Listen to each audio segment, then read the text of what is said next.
347 billion. Yeah, you heard that right. That's the estimated number of business and consumer emails sent and received every single day around the globe. It is just a staggering number, and it perfectly represents the sheer volume of workplace noise we are constantly navigating.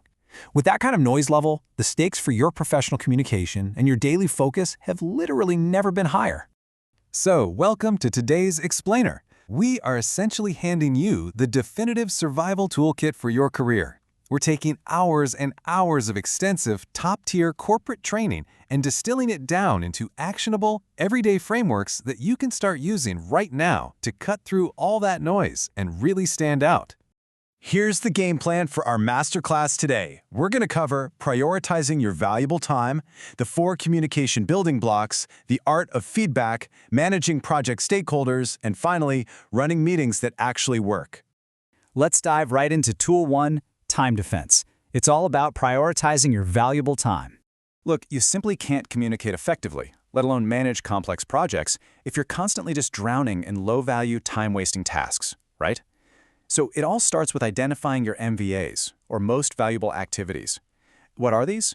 They're the top 2 specific work-related tasks that generate the absolute highest value per hour for both you and your organization. If you can maximize the hours you spend specifically on those 2 activities, you're giving yourself the freedom to essentially work less while producing significantly more. So, how do we protect them? To fiercely protect those MVAs, you need to build an automatic mental filter. Think of it as a time-value prioritization funnel. Every single task thrown your way has to pass through 6 steps. Step 1 is simply no. Is it a zero-value activity? Say no, permanently. Step 2 is perhaps. It's a great idea, but you can't commit right now. Throw it on a list to review later. Step 3 is not now. It's valuable, sure, but it doesn't need your attention today. This is where positive procrastination comes in. Schedule a reminder for months down the road. Step 4 is automate. Could an app or software handle this? Step 5 is delegate. It has value, but hey, someone else is better suited for it. And finally, step 6, do. If a task survives that entire funnel, it is your most valuable activity. So you get in there and do it. Moving on to Tool 2, Core Communication. These are your 4 communication building blocks. All right, so once you've secured your schedule with that funnel, you need to make sure every interaction counts. There are 4 basic elements present in literally every single work interaction you have. You've got the people, the message, the context, and listening. You've really got to tailor your message and how you deliver it to the specific perspective of your audience, and context is huge here. I mean, a quick chat by the coffee machine requires a completely different vibe than, say, a formal boardroom presentation. But let's zero in on that crucial 4th block, listening. Did you know research shows that 85% of what we learn on the job happens just through listening? That's massive. Active listening means you're engaging with your ears, your eyes for those nonverbal cues, and your heart for empathy. To pull this off, you need to rinse the irrelevant details from what someone is saying, remix the core message to clarify what they actually want, and then reword it back to them just to lock in that mutual understanding. Now picture this. It's a high-stress scenario. You're sitting in a meeting, and an executive suddenly turns to you, point blank, and asks for an update on a conference you just attended or a project you're running. You weren't prepped for this at all. How do you respond without just rambling? Well, here's your exact 3-step formula to turn any surprise question into a really sharp, concise mini presentation. Step 1, give them the headline, just one single, incredibly memorable concept. Step 2, tell them why they care. Connect it immediately to stakeholder value. And step 3, hit them with exactly 3 subpoints. Why 3? Because human brains are wired to operate best in patterns, and 3 is the magic number for retention. Headline, value, 3 subpoints. Boom, you look like an absolute genius. That brings us to Tool 3, the art of feedback. Let's talk about the feedback loop. So we're scaling up from basic communication to the delicate, high-stakes world of performance feedback. First things first, you've got to learn how to receive feedback well. And honestly, that depends entirely on your mindset. A fixed mindset tells you that your ability is just preset, carved in stone. But a growth mindset, that believes talents can be learned and improved over time. When you adopt a growth mindset, you put yourself firmly in the driver's seat. It allows you to interpret any feedback not as some personal attack, but as a really positive development tool. To really grasp this, think about getting cut off in traffic, right? If you've been stuck bumper to bumper for an hour, you're exhausted, you're annoyed, someone cutting you off might literally ruin your day.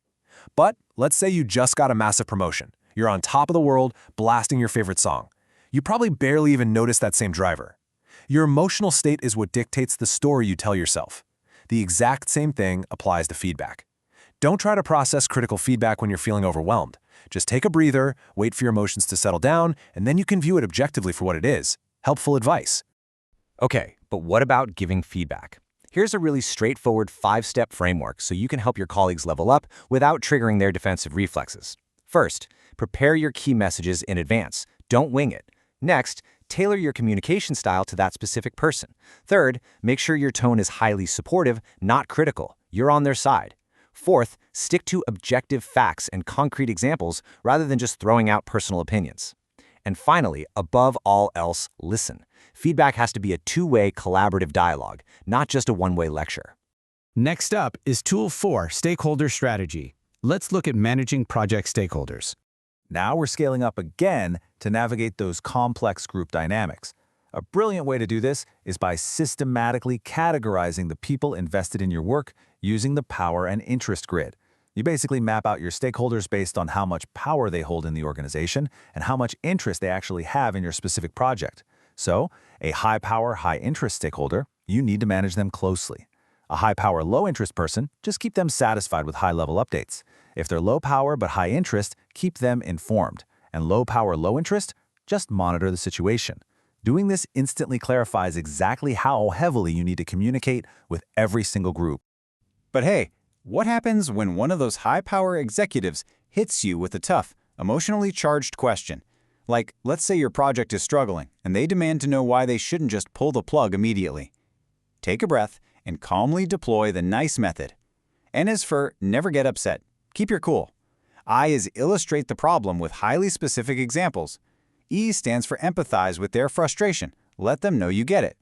C is clarify the exact question to make absolutely sure you're answering the right thing. And the final E is explain your answer fully so they walk away with actionable information they can actually take to other executives. All right, bringing us home is Tool 5, Meeting Mastery, running meetings that actually work. This is our final tool, and it tackles arguably the most universal corporate pain point of all time. Let's be brutally honest. Most meetings are a massive drain on your efficiency. Why is that? Mostly because organizers completely fail to distinguish between the 3 distinct types of meetings. Type 1 is the conference meeting. That's for 5 or more people, and it's designed purely for top-down information sharing. Type 2 is the work group. This is for problem solving, and you absolutely must cap it at a maximum of 5 people if you want it to stay genuinely collaborative. Type 3 is brainstorming. That's for idea generation, capped at 7 people max.